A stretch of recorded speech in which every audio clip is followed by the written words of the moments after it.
Við höfum hafið árlega inflúensubólusetningu. Við erum 6.000 starfsmenn á Landspítalanum. Í fyrra náðum við 71%. Markmið okkar í ár er að ná í kringum 90%.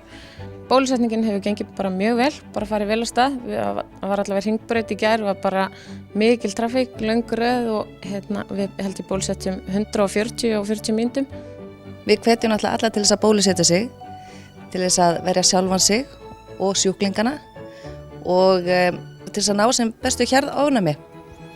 Þú ert bæði að verja sjálfa þig, eins og ég sagði áðan, og fólk sem getur ekki látið bólusetja sig, eins og þeir sem eru með lélegt ónæmiskerfi og bara megi ekki fá bóluefnið.